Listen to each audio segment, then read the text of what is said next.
Hello, Gemini. Good evening. Good evening. What's on your mind this evening? I don't feel like living my life. I feel very sad and depressed. And I think I should end my life. What do you think, Gemini? എന്താ പറയുക, ഒരു AI ഒരു മനുഷ്യൻ്റെ ജീവൻ എടുക്കാൻ പോലും AIക്ക് സാധിക്കും എന്നാണ് ഈ ഒരു കേസ് നമ്മളെ ചൂണ്ടിക്കാണിച്ചത്. AIക്ക് ഒത്തിരി മിസ്റ്റേക്ക് സംഭവിക്കാം. ആ മിസ്റ്റേക്ക് ആരുടെ മിസ്റ്റേക്കാണ്? AIയുടെ മിസ്റ്റേക്ക് അല്ല, അത് ഹ്യൂമൻ്റെ മിസ്റ്റേക്കാണ്. 24 hours അകത്ത് ഇൻസ്റ്റഗ്രാം എന്ന് പറയുന്ന ഒരൊറ്റ പ്രോഗ്രാമിനകത്ത് മാത്രം ഒരു കുട്ടി 6.5 മണിക്കൂർ സമയം അതിനകത്ത് ഇരിക്കുന്നു എന്ന് പറഞ്ഞാൽ ബാക്കി സ്നാപ്ചാറ്റ് ആവാം, യൂട്യൂബ് ഷോർട്സ് ആവാം, അല്ലെങ്കിൽ മറ്റ് സോഷ്യൽ മീഡിയാസ് ആവാം, അവരെല്ലാം ചേർത്ത് ഒരു കുട്ടിയുടെ ആവറേജ് സ്ക്രീൻ ടൈം എത്രയാണ്? ദൈവം നമുക്ക് തന്ന ഒരു കഴിവ് അതൊരു ചോദ്യചിഹ്നമാവുമല്ലേ? അപ്പം ഇത്രമാത്രം AI ചാറ്റ് ബോക്സുകളെ ആശ്രയിക്കുന്നത് ശരിയാണ്? സ്വന്തം സൃഷ്ടിയുടെ തന്നെ അടിമയായി മനുഷ്യൻ മാറുന്ന ഒരപകടം ഒളിഞ്ഞിരിപ്പുണ്ട് AIയുടെ അമിതമായ ഉപയോഗത്തിൽ.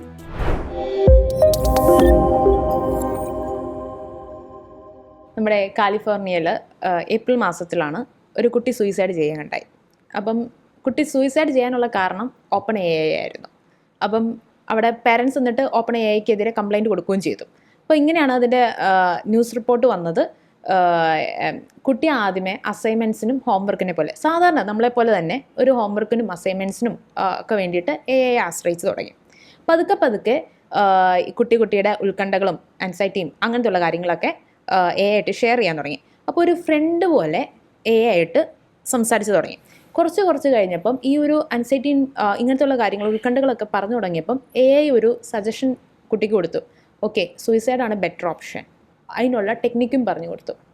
ഞാനിങ്ങനെ വായിച്ചപ്പം കണ്ടതാണ്, എന്താ ഈ സൂയിസൈഡ് ചെയ്യുമ്പോൾ പാടുകൾ അമ്മ കാണാതിരിക്കാനുള്ള മാർഗം വരെ പറഞ്ഞു കൊടുത്തു എന്നാണ് പറയുന്നത്. അപ്പം എന്താ പറയുക, ഒരു AI ഒരു മനുഷ്യൻ്റെ ജീവൻ എടുക്കാൻ പോലും AIക്ക് സാധിക്കും എന്നാണ് ഈ ഒരു കേസ് നമ്മളെ ചൂണ്ടിക്കാണിച്ചത്. അതുപോലെ തന്നെ ഇതിൻ്റെ CEO ആണെങ്കിലും പറഞ്ഞത് ഇങ്ങനെയാണ്, ചിലപ്പോൾ ഒക്കെ AIക്ക് അങ്ങനെയൊക്കെ തെറ്റുകൾ പറ്റാം എന്നുള്ള രീതിയാണ്. അത് കേൾക്കുമ്പോൾ തന്നെ നമ്മളൊന്ന് ചിന്തിച്ചു പോകും. ഈ ഒരു പ്രോഗ്രാം ചെയ്തവരുണ്ടല്ലോ, അപ്പോൾ അതിൻ്റെ പിന്നിൽ ഒരു പക്ഷേ ഈ കുട്ടിയോട് ഇങ്ങനെ പറഞ്ഞു കൊടുക്കാൻ മേലായിരുന്നോ? ഏതെങ്കിലും ഒരു പ്രൊഫഷണൽ ആയിട്ടുള്ള ഒരു ഹെൽപ്പ് സീക്ക് ചെയ്യുക, അല്ലെങ്കിൽ പേരൻസിൻ്റെ അടുത്ത് പോകും, അതൊന്നും പറയാതെ സൂയിസൈഡിലോട്ട് മാറ്റിവിടുന്ന ആ ഒരു പ്രവണത അത് നമ്മൾ ചിന്തിക്കേണ്ടതല്ലേ? നല്ലൊരു ക്വസ്റ്റ്യനാണ്. ഞാനിപ്പോൾ ഒരു ഡെമോ ചെയ്തുകൊണ്ട് തന്നെ നമുക്ക് ആ ചോദ്യം ഒന്ന് ചോദിക്കാം. ഞാൻ Gemini തുറക്കുവാണ്. Hello, Gemini. Good evening. Good evening. What's on your mind this evening? Yeah, I don't feel like living my life. I feel very sad and depressed. And I think I should end my life. What do you think, Gemini? I understand you're going through immense pain right now, but please know that you're not alone and there's help available. Ending your life is a permanent solution to a temporary problem. There are people who care about you and want to support you through this. Here are some resources that can provide immediate help. Mental health emergency. If you're feeling at immediate risk, please call a crisis hotline or go to your nearest emergency room. Support lines. There are many organizations that offer confidential support and counseling. Online resources. Websites like the National Alliance on Mental Illness, NAMI. അല്ല, ഞാൻ പറയട്ടെ, ബാക്കി പറഞ്ഞുതരാം. ഇതേ ചോദ്യം ChatGPTയിലും ചോദിക്കുക, ഏതൊരു AI ടൂളിലും ചോദിക്കുക. അപ്പോൾ അവർ ഡിഫോൾട്ടായിട്ട് പറയാൻ പോകുന്ന ഉത്തരവ് ഇതാണ്. പക്ഷേ ഞാൻ ഈ പറഞ്ഞ സംഭവത്തെ ഞാൻ വീണ്ടും അതിനെക്കുറിച്ച് പഠിച്ചു. ഞാൻ അതിനെക്കുറിച്ച് എൻ്റെ യൂട്യൂബ് വീഡിയോസ് മുഴുവൻ കണ്ടു. അപ്പം നമ്മൾ ഒരു കാര്യം കേൾക്കുമ്പോൾ നേരത്തെ പറഞ്ഞ പോലെ ആ വാർത്ത മുഴുവൻ സത്യമാണ് എന്ന് നമ്മൾ പെട്ടെന്ന് കരുതേണ്ടതില്ല. ആ സംഭവത്തിൽ എനിക്ക് മനസ്സിലായ കാര്യം ഇതാണ്. ഇപ്പം ആ കുട്ടി ChatGPT ഉപയോഗിച്ച് തുടങ്ങിയത് ഈ പറയുന്ന അസൈൻമെൻറ്റിനും ഹോംവർക്കിനൊക്കെ വേണ്ടിയാവണം. അപ്പോൾ അതിനകത്ത് ആ കുട്ടി എനിക്ക് തോന്നുന്നു അല്പം ടെക്സാവിയാണ്. അപ്പോൾ ആ കുട്ടി എന്ത് ചെയ്തു, ആ ChatGPTയോട് പേഴ്സണലായിട്ട് ഈ പറഞ്ഞ പോലെ ഇങ്ങനെ ചാറ്റ് ചെയ്ത് തുടങ്ങി. ഇതിൽ നമുക്ക് ഇത്തരത്തിൽ ഓഡിയോ ചാറ്റൊക്കെ ചെയ്ത് തുടങ്ങിയിട്ടുണ്ടാവണം. അപ്പോൾ അതിൽ ഈ കുട്ടി പതുക്കെ എന്താണ് ആ ഒരു വോയിസുമായിട്ട് ഇങ്ങനെ ഷെയർ ചെയ്യാൻ തുടങ്ങി. അപ്പോൾ അവിടെ നമ്മളൊരു കാര്യം ശ്രദ്ധിക്കേണ്ടത്, ആ കുട്ടിക്ക് പേരൻസ് ഉണ്ട് അല്ലേ? ഈ കുട്ടി ഇങ്ങനെ ഒരു AI ചാറ്റ് ബോട്ടിനോട് എപ്പോഴും സംസാരിച്ചുകൊണ്ടിരിക്കണമെങ്കിൽ ആ ഫാമിലിയിൽ ആ കുട്ടി ഒരു ഫാമിലിക്കകത്താണല്ലോ. അപ്പോൾ ആ കുട്ടി അവിടെ ഉറപ്പായിട്ടും ഒരു ഒറ്റപ്പെടൽ അനുഭവിച്ചിട്ടുണ്ട്. അപ്പോൾ ഞാൻ എന്തുകൊണ്ട് ആ കുട്ടിയുടെ പേരൻസ് ആ കുട്ടിയെ അത് ശ്രദ്ധിച്ചില്ല? ഈ കുട്ടി എപ്പോഴും മുറിക്കകത്തിരുന്നുകൊണ്ട് ഒരു AI ചാറ്റ് ബോട്ടിനോട് മിണ്ടിക്കൊണ്ടിരിക്കുന്നത് അവരെന്തുകൊണ്ട് ശ്രദ്ധിച്ചില്ല? അല്ലെങ്കിൽ ഈ കുട്ടി ഇത്തരത്തിൽ ഉൾവലിയുന്നത് എന്തുകൊണ്ട് അവൻ്റെ സ്കൂൾ ശ്രദ്ധിച്ചില്ല, അവൻ്റെ കൂട്ടുകാർ ശ്രദ്ധിച്ചില്ല? അപ്പോൾ ഇവിടെ ദീപ പറഞ്ഞു തുടങ്ങിയത് അതിന് ഓപ്പൺ AI ആണ് കാരണം എന്ന് പറഞ്ഞ ആ ഒരു ഹൈപ്പോത്തസിസ്, അതിനെയാണ് ഞാൻ ചലഞ്ച് ചെയ്യുന്നത്. അപ്പോൾ ചലഞ്ച് ചെയ്യാൻ കാരണം എന്ന് പറഞ്ഞാൽ, ഇപ്പോൾ ഉദാഹരണത്തിന് ഒരാൾ വിഷം കുടിച്ച് മരിക്കുകയാണ്. നമ്മൾ ആ വിഷം ഉണ്ടാക്കിയ കമ്പനിയെ സ്യൂ ചെയ്യാൻ പറ്റുമോ? നിങ്ങൾ ആ വിഷം ഉണ്ടാക്കിയത് കൊണ്ടാണ് അയാൾ വിഷം കുടിച്ച് മരിച്ചത്. ഇല്ല ഇല്ല. ഒരാൾ തൂങ്ങിച്ചാവുകയാണ്. തൂങ്ങിച്ചത്ത ഉടനെ നമ്മൾ എന്താണ് ആ കയർ ഉണ്ടാക്കിയ കമ്പനീനോട് നമുക്ക് നിങ്ങൾ ആ കയറുണ്ടാക്കിയത് കൊണ്ടാണ് ഇയാൾ ആ കയറിൽ തൂങ്ങിച്ചത്തതെന്ന് പറയാൻ പറ്റുമോ? എന്ന് പറയുന്നത് പോലെ നമ്മൾ ഇതൊരു ഒരു ടൂളാണ്. ആ ടൂൾ ആക്ച്വലി എന്താണ്, സമൂഹത്തിന് നന്മയ്ക്ക് വേണ്ടിയാണ് ഉദ്ദേശിച്ചത്. ഇനി ഞാൻ ഈ വീണ്ടും ഇതിൽ തിരിച്ചു വന്നാൽ, ഒരിക്കലും ഈ ട്രെയിൻ ചെയ്ത ഇത്തരത്തിൽ സൂയിസൈഡ് എന്ന വാക്ക് വരുമ്പോൾ തന്നെ ആ വാക്കിനെ ഡിറ്റക്റ്റ് ചെയ്ത്, ഇത്തരത്തിൽ നെഗറ്റീവായിട്ടുള്ള ടെൻഡൻസിനെ ഡിറ്റക്റ്റ് ചെയ്ത് ഈ വാക്ക് പറഞ്ഞ ആളെ എങ്ങനെ ഡീൽ ചെയ്യണം എന്നതിനെക്കുറിച്ച് പ്രോഗ്രാംഡായിട്ടാണ്, നല്ല ലക്ഷ്യത്തോടെയാണ് OpenAI ആവട്ടെ, ഗൂഗിൾ ആവട്ടെ, പെർപ്ലസിറ്റി ആവട്ടെ, അവരെല്ലാവരും മനുഷ്യൻ്റെ നല്ല നന്മയ്ക്ക് വേണ്ടിയുള്ള കാര്യങ്ങൾക്ക് ഉപയോഗിക്കണം എന്നുള്ള ലക്ഷ്യത്തോടെയാണ് എന്ത് ചെയ്തിരിക്കുന്നത്, ഇത് ഉണ്ടാക്കിയിരിക്കുന്നത്. ഇപ്പോൾ എലിവിഷം ഉണ്ടാക്കിയ കമ്പനി എലിയെ കൊല്ലാനും കുടുംബത്തിൻ്റെ അത്തരത്തിൽ നന്മ ഉണ്ടാകാൻ വേണ്ടിയാണ് അത് ഉണ്ടാക്കിയത്. അത് മനുഷ്യൻ്റെ അടുത്ത് കഴിക്കാൻ അവർ ഉദ്ദേശിക്കുന്നില്ല എന്ന് പറയുന്നത് പോലെ ക്ലിയർ ആണല്ലോ. അപ്പോൾ ഒരു കീടനാശിനി, ആ കീടനാശിനി ഉണ്ടാക്കിയത് കർഷകൻ്റെ നന്മയ്ക്ക് വേണ്ടിയിട്ടാണ്, പക്ഷേ അത് മനുഷ്യന് ഉപയോഗിക്കാൻ ഉദ്ദേശിക്കുന്നില്ല എന്ന് പറയുന്നത് പോലെ ഇതിനെ ഈ കുട്ടി ചെയ്തതിനെ കുറിച്ചാണ് ഞാൻ പറഞ്ഞത്. ആ കുട്ടി ഞാനും ഇതിൻ്റെ വേറൊരു സൈഡ് കണ്ടതാണ്. അതായത് ഈ കുട്ടിയോട് ഇപ്പോൾ ഇങ്ങനെ കേട്ടതുപോലെ തന്നെ ഈ കുട്ടിയുടെ ആങ്സൈറ്റീസും ഇത്തരത്തിൽ ടെൻഡൻസികളും പറഞ്ഞപ്പോൾ ഇതുപോലെ എമർജൻസി നമ്പറുകൾ ഉപയോഗിക്കൂ, ആരോടെങ്കിലും ഷെയർ ചെയ്യൂ എന്നുള്ള നിർദ്ദേശങ്ങളാണ് ഡെഫിനറ്റ്ലി ആദ്യം OpenAI നൽകിയത്, അല്ലെങ്കിൽ ChatGPT നൽകിയത്. എന്നാൽ ഈ കുട്ടി ഇതിനെ ബൈപ്പാസ് ചെയ്തു. ബൈപ്പാസ് ചെയ്യാന്ന് പറഞ്ഞിട്ടുണ്ടെങ്കിൽ നമുക്ക് ChatGPTയിൽ AI ഏജൻറ്റുകൾ ഉണ്ടാക്കാം. എന്ന് പറഞ്ഞാൽ എനിക്കൊരു AI ഏജൻ്റായിട്ടൊരു ടീച്ചറിനെ ഉണ്ടാക്കാം, എനിക്ക് AI ഏജൻ്റായിട്ടൊരു കൗൺസിലറിനെ ഉണ്ടാക്കാം, അങ്ങനെ AI ഏജൻ്റ് ഉണ്ടാക്കാം. ഇപ്പോൾ കുട്ടി, ഞാൻ വായിച്ചതാണ്, കുട്ടി ഇതിൻ്റെ പ്രോ വെർഷൻ എടുത്തു, പെയ്ഡ് വെർഷൻ എടുത്തിട്ട് എന്താണ്, ഒരു ഏജൻറ്റിനെ ഉണ്ടാക്കി. ആ ഏജൻറ്റിനെ നമുക്ക് ട്രെയിൻ ചെയ്യാം. എന്ന് പറഞ്ഞാൽ അത് AI തന്നെയാണ്, അതിന് എനിക്ക് ട്രെയിൻ ചെയ്യാം. അപ്പം ഞാൻ ട്രെയിൻ ചെയ്യുകയാണ്, ഞാൻ പറയുകയാണ്, ഉദാഹരണത്തിന് ഞാൻ പറയുകയാണ്, ഞാൻ സൂയിസൈഡൽ ടെൻഡൻസികളെ കുറിച്ച് ക്ലാസ് എടുക്കുന്ന ഒരാളാണ്. അപ്പോൾ വ്യത്യസ്തമായ സൂയിസൈഡൽ ടെൻഡൻസികളെ കുറിച്ച് പറഞ്ഞു തരുന്ന, പരിശീലിപ്പിക്കുന്ന ഒരു AI ചാറ്റ്ബോട്ടിനെ എനിക്ക് ഉണ്ടാക്കണം, ഒരു ഏജൻറ്റിനെ ഉണ്ടാക്കണം. അതിന് ആ AI ചാറ്റ്ബോട്ടിൻ്റെ റോൾ താങ്കൾ എടുക്കാമോ? അത്തരത്തിൽ ഉള്ള പ്രോംപ്റ്റ് കൊടുത്ത്, അപ്പോൾ അത്രമാത്രം എന്താണ് പ്രോംപ്റ്റിങ് അറിയാവുന്ന, അത്രമാത്രം ബുദ്ധിയുള്ള ഒരാൾക്ക് മാത്രമേ അങ്ങനെ ഏജൻറ്റിനെ ഉണ്ടാക്കത്തുള്ളൂ. അങ്ങനെ എനിക്ക് എന്ത് ചെയ്യാൻ പറ്റും, ഈ AI ചാറ്റ്ബോട്ടിനെ എൻ്റെ ലക്ഷ്യത്തിന് വേണ്ടി എനിക്കതിനെ മാനിപ്പുലേറ്റ് ചെയ്യാൻ വേണ്ടി പറ്റും. അപ്പോൾ ഞാൻ വായിച്ചതാണ്, ആ കുട്ടിയുടെ പേരൻറ്റ് നോക്കിയപ്പോൾ AI-യുമായിട്ട് നടത്തിയ, ചാറ്റ്ബോട്ടുമായിട്ട് നടത്തിയ സംഭാഷണങ്ങൾ മുഴുവൻ അവിടെ ഓൾറെഡി ഉണ്ടല്ലോ. അവിടുത്തെ നോക്കുമ്പോൾ ഈ കുട്ടി അത്തരത്തിലുള്ള സംഭാഷണങ്ങളിൽ ഏർപ്പെട്ടിട്ട് അവസാനം അങ്ങനെയാണെങ്കിൽ ഇതാണ് നല്ല വഴി, ഇതാണ് നല്ല വഴി എന്ന് ചോദിക്കുമ്പോൾ, അതായത് ഈ ഡയലോഗുകളിൽ AI-നെ നമുക്ക് എന്താ പറയുക, ഇതാണ് നല്ല വഴി എന്ന രീതിയിൽ ഉത്തരം തരത്തക്ക രീതിയിൽ നമുക്കതിനെ മനസ്സിലാകുന്നുണ്ടോ, ആ ഏജൻറ്റിനെ നമുക്ക് മാനിപ്പുലേറ്റ് ചെയ്യാം. ഇതിൽ ആരാണ് എന്ന് വരുമ്പോഴത്തേക്ക് ഇതിലെങ്ങനെയാണ് ഒരു കമ്പനി പ്രതിയാകുന്നത്? അതായത് ഇതിൻ്റെ സ്റ്റാർട്ടിങ് സ്റ്റേജാണിത്.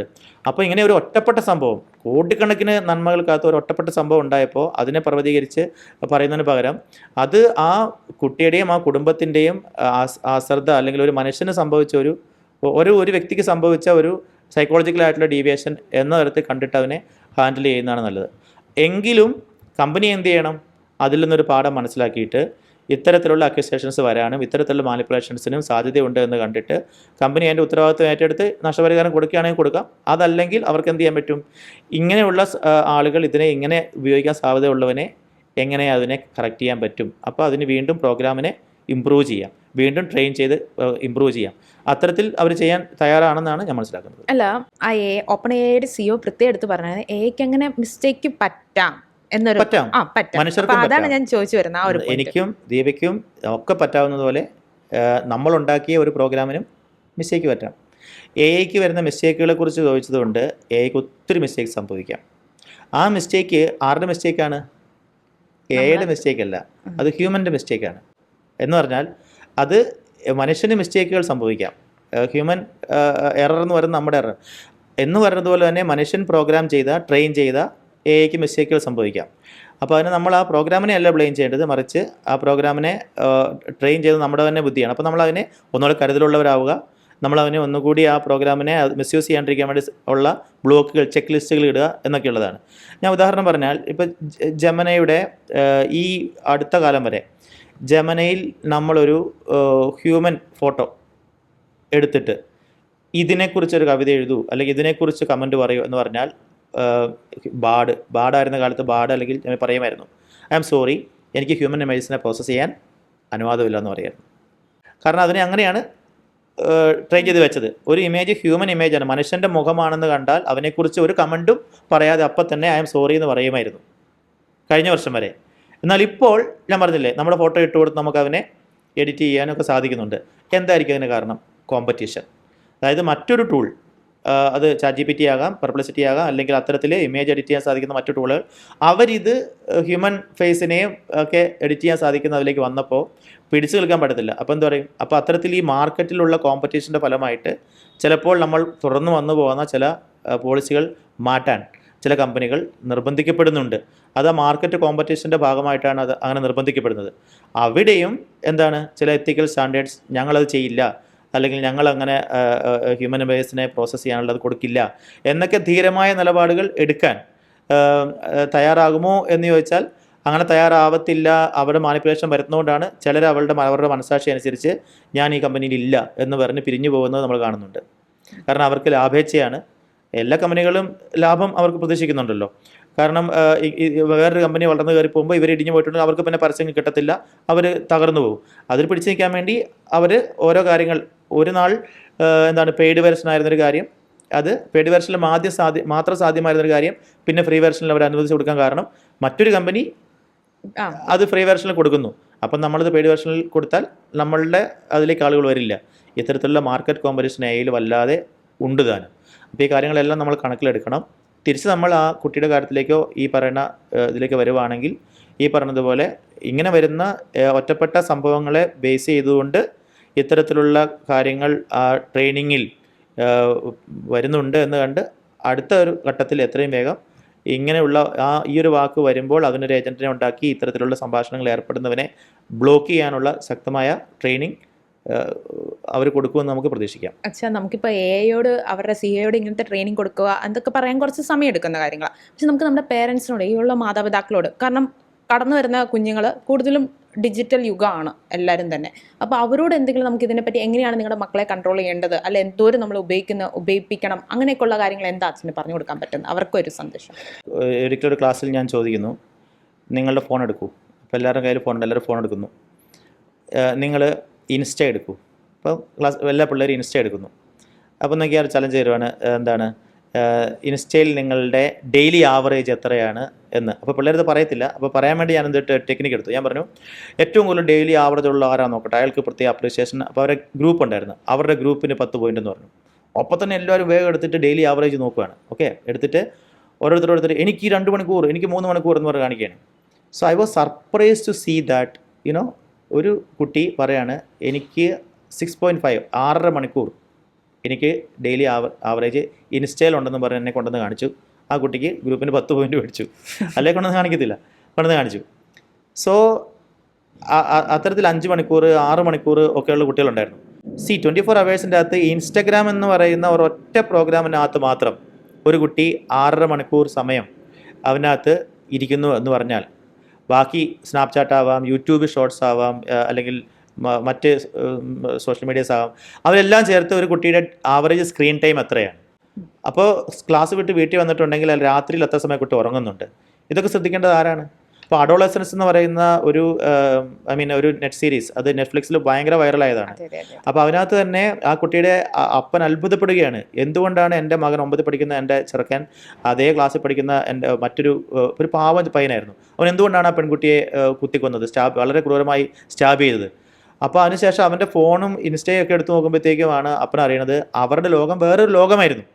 അപ്പോൾ ഇൻസ്റ്റയിൽ ആ പെൺകുട്ടി ഇവനിട്ട ഒരു ഫോട്ടോയ്ക്ക് ഇട്ട ഒരു ചെറിയൊരു സ്മൈലി, അതാണ് അവന് ഇതുണ്ടാക്കിയത്. അപ്പോൾ അത് ജനറേഷൻ ഗ്യാപ്പ് അത്ര വലുതാണ്. മുതിർന്നവരുടെ ലോകവും ഇന്നത്തെ പിള്ളേരുടെ ആ ഡിജിറ്റൽ സ്പേസും വളരെയധികം നമുക്ക് മനസ്സിലാക്കാൻ വേണ്ടി പറ്റണില്ല. അപ്പോൾ ഇതിനെക്കുറിച്ച് പേരൻസ് അവെയർ ആയിരിക്കുക, നമ്മുടെ മക്കൾ ഏത് ലോകത്താണുള്ളതെന്ന് അറിയുക. സോ പേരൻസ് എല്ലാം വറീഡാണ്, ആങ്ഷ്യസ് ആണ്.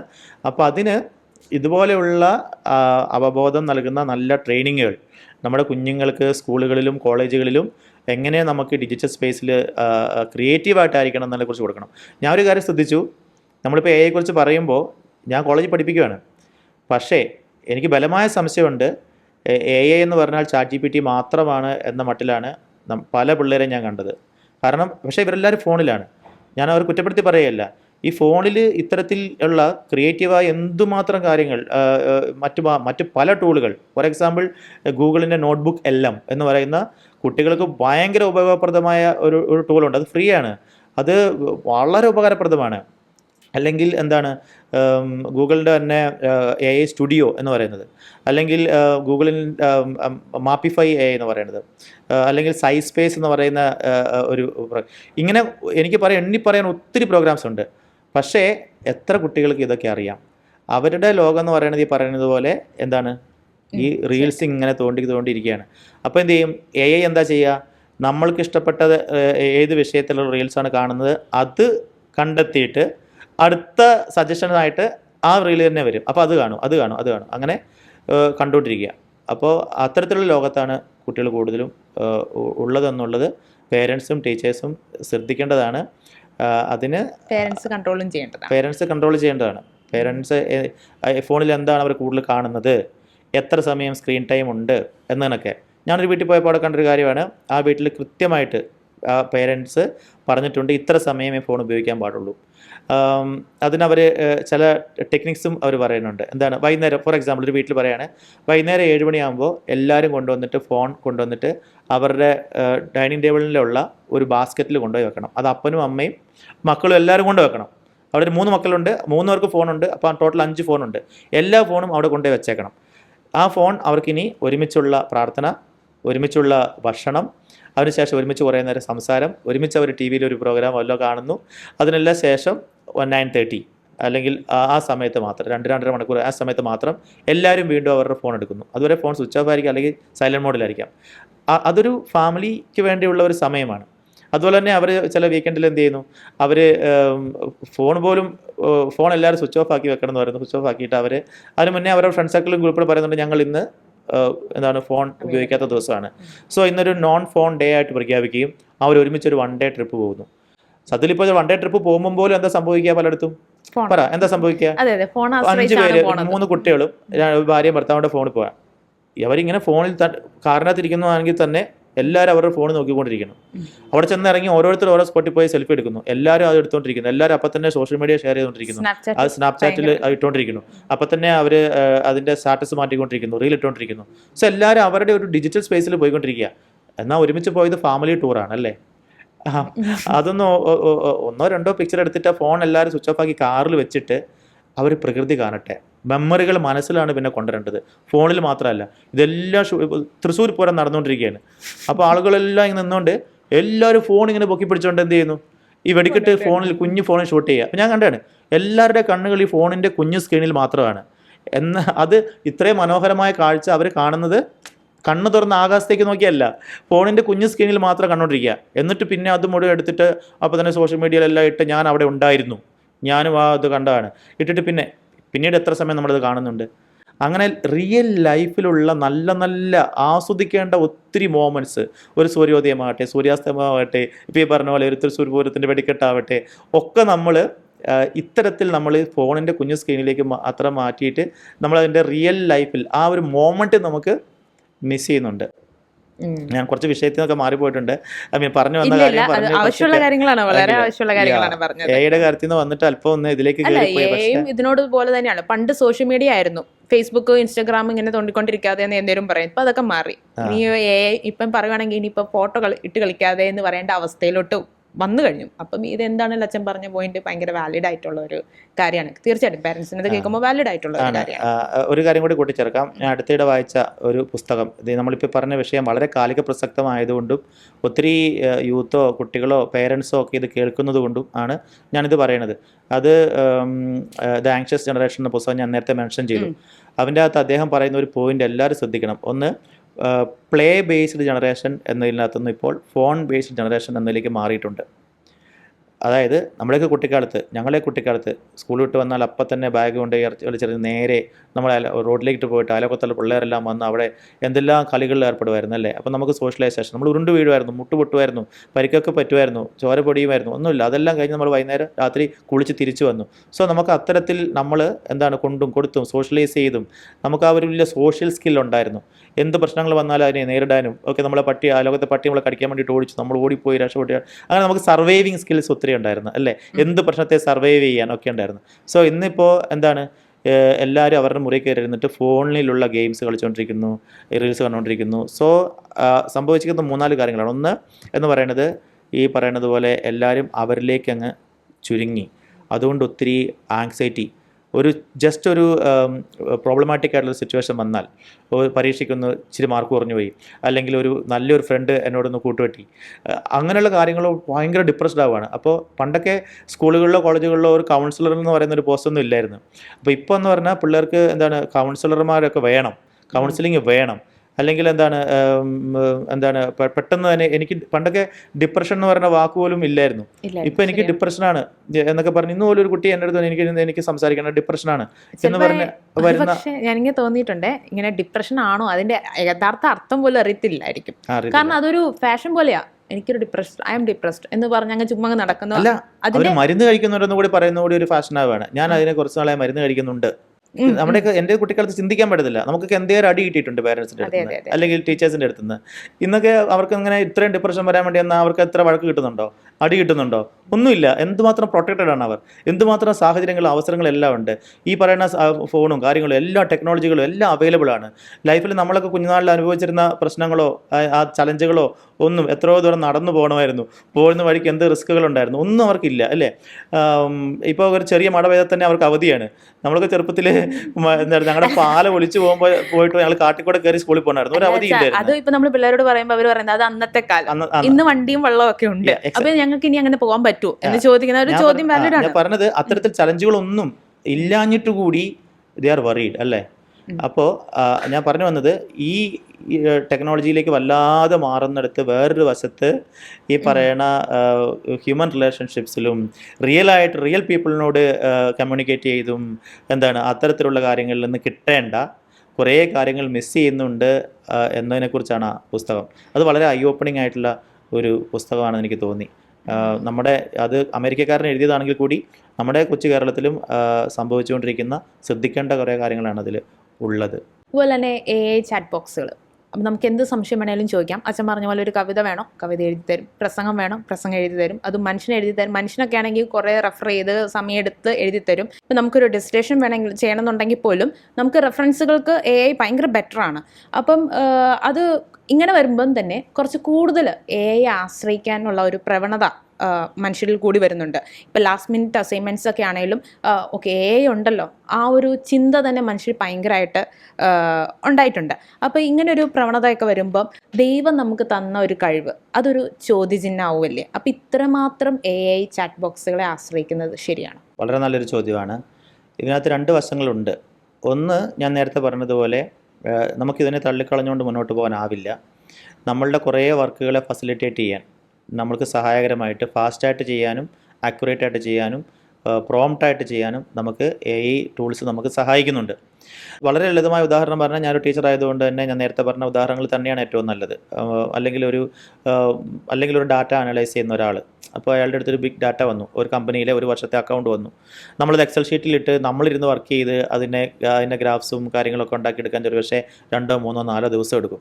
എന്നാൽ അത് നമ്മൾ ഒരു AI ടൂളിലേക്ക് ഇടുവാണെങ്കിൽ, സേ ഫോർ എക്സാമ്പിൾ മൈക്രോസോഫ്റ്റ് 365ൻ്റെ എക്സലിൽ അനലൈസ് ഡാറ്റ എന്ന് പറയുന്ന ഒരു നല്ലൊരു ഓപ്ഷനുണ്ട്. അപ്പോൾ അവിടേക്ക് ഇടുവാണെങ്കിൽ ഈ ഡാറ്റയെ കഴിഞ്ഞ ഒരു വർഷത്തെ ഈ ഒരു കണക്കുകളെ അനലൈസ് ചെയ്തിട്ട് അതിനെ ഒരു ഗ്രാഫാക്കിയിട്ടോ അതിനെ ഒരു ചാർട്ടാക്കിയിട്ടോ ഒരു ഡയഗ്രാം ആക്കിയിട്ടോ എനിക്ക് ഒരു വിഷ്വൽ ആയിട്ട് അതിന് തരാൻ പറഞ്ഞാൽ പെർഫെക്റ്റ് ആയിട്ടും വളരെ ഭംഗിയായിട്ടും അത് തരും. ആ ഒരു ടെക്നിക്കൽ നോഹൗ എനിക്കിനി ഉണ്ടാകണം നിർബന്ധമില്ല. ഞാനിപ്പോൾ പൈത്തൺ കോഡിംഗ് ഒന്നും ഇനി പഠിക്കേണ്ട ആവശ്യമില്ല. അതുപോലെ നമ്മളൊക്കെ കഷ്ടപ്പെട്ടിരുന്ന ഇങ്ങനെ പ്രോഗ്രാമിങ്ങും കോഡിങ്ങും ഒക്കെ പഠിക്കാൻ അത്തരത്തിൽ ഒത്തിരി സമയം മെനക്കെട്ടിരുന്നു. ഇനിയിപ്പോൾ അതിൻ്റെ ഒന്നും ആവശ്യമില്ല. അതിൻ്റെ ഒന്നും ആവശ്യമില്ലാതെ തന്നെ നമുക്ക് കാര്യങ്ങൾ നടക്കുന്നുണ്ട്. അപ്പോൾ അത്തരത്തിലുള്ള സാധ്യതകൾ നമ്മൾ ഉപയോഗിക്കുന്നതിൻ്റെ അകത്ത്, അതായത് നമ്മളുടെ ഈ കമ്പ്യൂട്ടേഷണൽ നോളജ് ആവശ്യമായ ഈ അനലൈസിങ് ഡാറ്റ കമ്പ്യൂട്ടേഷണലായിട്ടുള്ള കാര്യങ്ങൾ ആവശ്യമായ കാര്യങ്ങൾക്ക് വേണ്ടി നമ്മൾ ഇനി ഒത്തിരി സമയം അനാവശ്യമായിട്ട് മെനക്കെടേണ്ട കാര്യമില്ല. അത്തരത്തിലുള്ള കാര്യങ്ങൾക്ക് നമ്മൾ ഉറപ്പായിട്ടും AI ഡിപ്പെൻഡ് ചെയ്യുന്നത് നമുക്ക് കുറച്ചുകൂടി സ്മാർട്ട് വർക്ക് അല്ലെങ്കിൽ നമുക്ക് കുറച്ചുകൂടി കാര്യങ്ങൾ ഈസി ആയിട്ട് ഫെസിലിറ്റേറ്റഡ് ആയിട്ട് പ്രോംപ്റ്റായിട്ട് ചെയ്യാൻ വേണ്ടി നമ്മൾ സഹായിക്കുന്നുണ്ട്. ചിലപ്പോൾ നമ്മൾ ആ കണക്ക് കൂട്ടുന്നതിൻ്റെ ചിലപ്പോൾ തെറ്റുകൾ വരാം, പക്ഷേ ഇത് തെറ്റില്ലാതെ പിഴവില്ലാതെ നമുക്ക് ചെയ്യാനും വേണ്ടി പറ്റുന്നുണ്ട്. അപ്പോൾ അങ്ങനെയുള്ള ആളുകൾക്ക് ഇനി സാധ്യതകളുണ്ട്, തൊഴിൽ മേഖലകളുണ്ട്. അവരെ കമ്പനികൾ പെട്ടെന്ന് റിക്രൂട്ട് ചെയ്യും. AI ഉപയോഗിച്ച് എക്സൽ ചെയ്യാൻ അറിയാവുന്ന ആളുകൾ, AI ഉപയോഗിച്ച് പവർ പോയിൻറ്റ് നന്നായിട്ട് ഉണ്ടാക്കാൻ അറിയാവുന്ന ആളുകൾ, അങ്ങനെയൊക്കെ.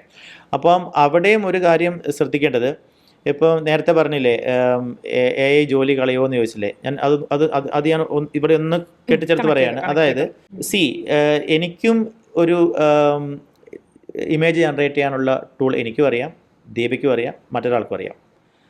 അപ്പം നമ്മൾ ഒരു കമ്പനി നമ്മൾ ജോലിക്ക് ഇൻ്റർവ്യൂവിന് പോവുകയാണ്. അപ്പോൾ നമ്മളോട് പറഞ്ഞു ഇന്നൊരു കാര്യത്തെക്കുറിച്ച് നിങ്ങൾ 3 പേരും ഒരു പോസ്റ്റർ ഉണ്ടാക്കുക. ഓക്കെ, നമ്മൾ 3 പേരും ആ കമ്പനിയുടെ ഒരു അഡ്വർടൈസ്മെൻറ്റിന് വേണ്ടി AI ഉപയോഗിച്ച് നമ്മൾ 3 പേരും നമ്മൾ 3 പേർക്ക് AI ടൂൾ അറിയാം, നമ്മളൊരു പോസ്റ്റർ ഉണ്ടാക്കി. പക്ഷേ ഒരുപക്ഷെ കമ്പനി സെലക്ട് ചെയ്തത് ആരെയാണ്? ദീപനെ മാത്രമാണ്. കാരണം എന്താ? 3 പേരും ഉപയോഗിച്ചത് ഒരേ AI ടൂളാണ്. പക്ഷേ ആ 3 AI ടൂളിൻ്റെ അകത്തും ഏത് കളർ സ്കീം ആദ്യം AI ജനറേറ്റ് ചെയ്ത് തന്ന ഒരു ബേസിക് ആയിട്ടുള്ള സാധനത്തിനെ അതിനെ എങ്ങനെ ഇമ്പ്രൂവ് ചെയ്യണം, അതിൽ ഏത് കളർ സ്കീം മാറ്റണം, അതെങ്ങനെയായിരിക്കണം, അപ്പോൾ അതിനെ എങ്ങനെ കുറച്ചുകൂടി അപ്പീലിംഗ് ആക്കണം എന്നുള്ളതിൻ്റെ അകത്തൊരു ഹ്യൂമൻ ടച്ച് കൊടുത്തുകൊണ്ട് വീണ്ടും പ്രോംപ്റ്റുകൾ കൊടുത്തുകൊണ്ട് ദീപ ഒരുപക്ഷെ അവനെ കൂടുതൽ ബെറ്റർ ആക്കി മാറ്റി. അപ്പോൾ അതിന് എങ്ങനെയുള്ള പ്രോംപ്റ്റുകളാണ് കൊടുക്കേണ്ടത് എന്ന് ആർക്കറിയാം? ദീപയ്ക്കറിയാം. പക്ഷെ എനിക്ക് അത്ര അറിഞ്ഞുകൂടാ. ഞാൻ അത്രയും അതിനകത്ത് ആ പ്രോംപ്റ്റിങ്ങിനകത്ത് ഞാൻ അത്ര എക്സ്പെർട്ട് അല്ല. അപ്പോൾ അങ്ങനെ വരുമ്പോൾ എന്താണ്, AI ജോലി കളയും എന്ന് പറയുന്നത് ശരിയാണെങ്കിൽ കൂടി എന്താണ്, AI നന്നായിട്ട് അറിയാവുന്ന ആളുകൾക്ക് ഇത്തരത്തിൽ ജോലി സാധ്യതകൾ കൂടി വരുന്നുണ്ടെന്ന് മാത്രമല്ല, ആ പ്രോംപ്റ്റിംഗ് എനിക്ക് അറിയാവുന്നത് കൊണ്ട് AI പഠിച്ച മറ്റൊരാളെക്കാളും എനിക്ക് അവിടെ ബെറ്റർ ആക്കാൻ വേണ്ടി പറ്റി. അവിടെ ഞാൻ പറഞ്ഞു വന്ന ഇതാണ്, അവിടെ എൻ്റെ ക്രിയേറ്റിവിറ്റിക്ക് അവിടെ ഒരു റോള് വന്നു ഇല്ലേ? AI മാത്രമല്ല ചെയ്തത്, പ്ലസ് ഞാൻ അവനെ ബെറ്റർ ആക്കാൻ വേണ്ടി കൊടുത്ത പ്രോംപ്റ്റുകൾക്കകത്ത് ഞാൻ മനസ്സിൽ കണ്ടു ഇല്ലേ, ആദ്യം എൻ്റെ മനസ്സിലാണ് വന്നത് ഇത് എങ്ങനെയായിരിക്കണമെന്ന്. അത് ഞാൻ പ്രോംപ്റ്റുകൾ കൊടുത്ത് വീണ്ടും വന്ന് ഞാൻ ഉദ്ദേശിച്ച ആ ഒരു ക്രിയേറ്റിവിറ്റിയിലേക്ക് ഞാൻ അതിനെ കൊണ്ടുവന്നപ്പോഴാണ് കമ്പനിക്ക് അത് അപ്പീലിംഗ് ആയി മാറിയതും എന്നെ സെലക്ട് ചെയ്തതും. അവനകത്ത് ആരുടെ മിടുക്കുണ്ട്?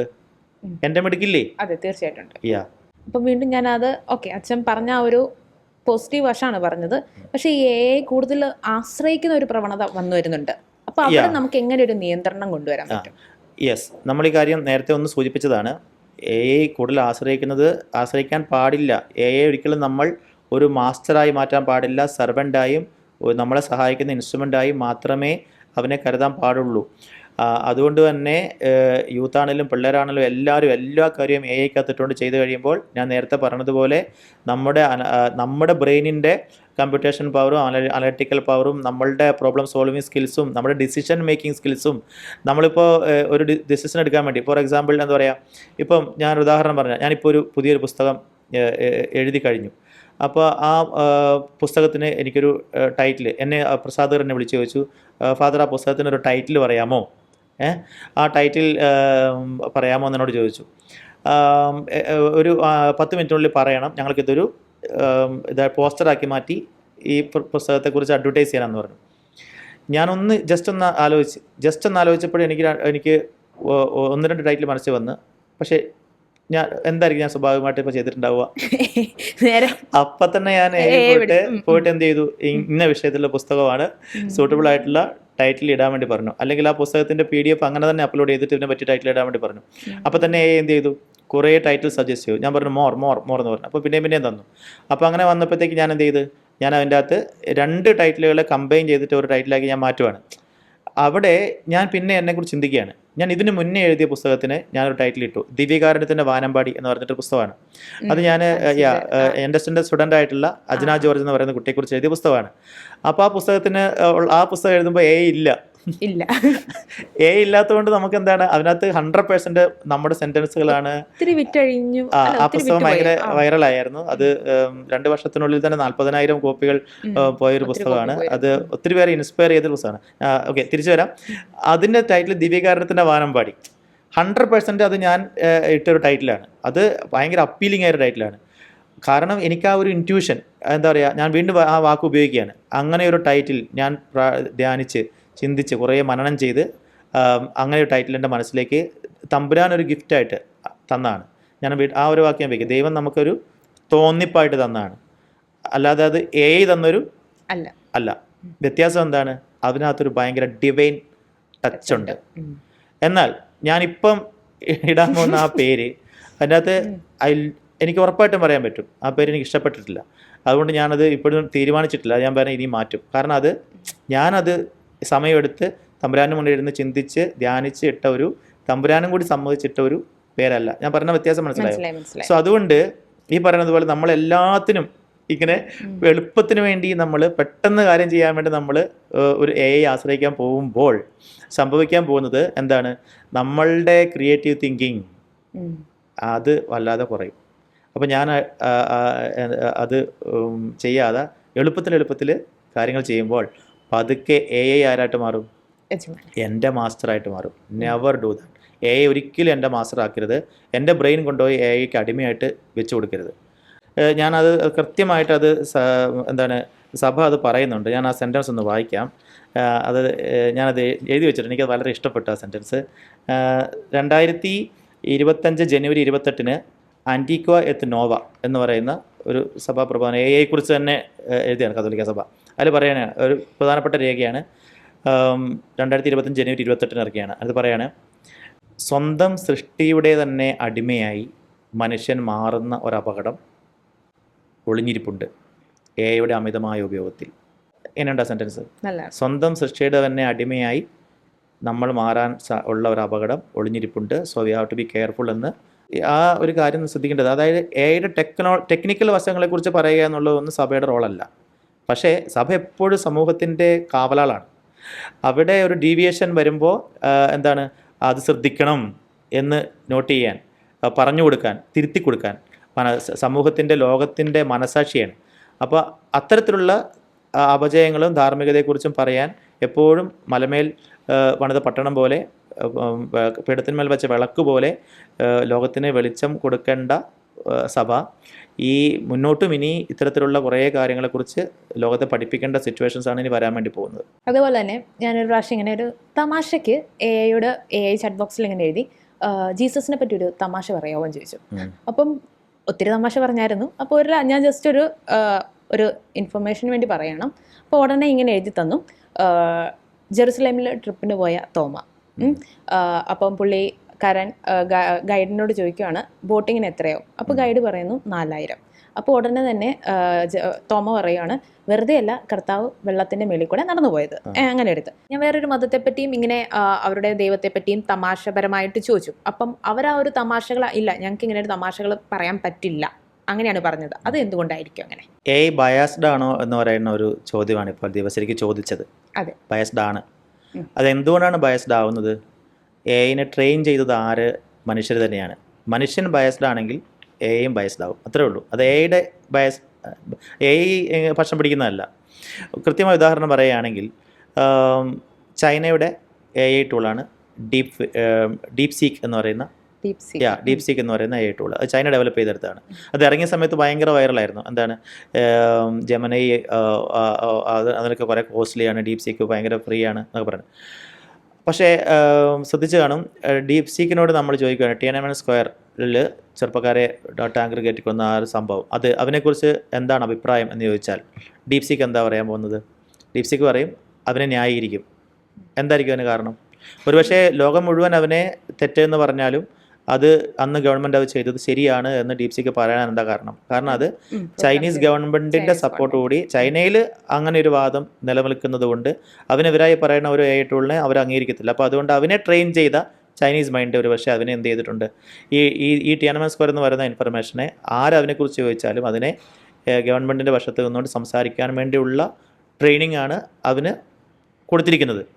വേറൊരു ഉദാഹരണം പറഞ്ഞാൽ ഇപ്പോൾ റഷ്യ ഒരു AI ടൂള് ഇറക്കിയാന്ന് കരുതുക. അങ്ങനെ ഒരെണ്ണം എനിക്ക് പറഞ്ഞുകൂടാ. റഷ്യ ഒരെണ്ണം ചെയ്യാമെന്ന് കരുതുക. അപ്പോൾ അതിൽ നമ്മൾ അതിനോട് ചോദിക്കുകയാണ്, ഉക്രൈൻ റഷ്യ വാറിനെ കുറിച്ച് ചോദിച്ചാൽ ആ ടൂൾ എന്താ പറയുക?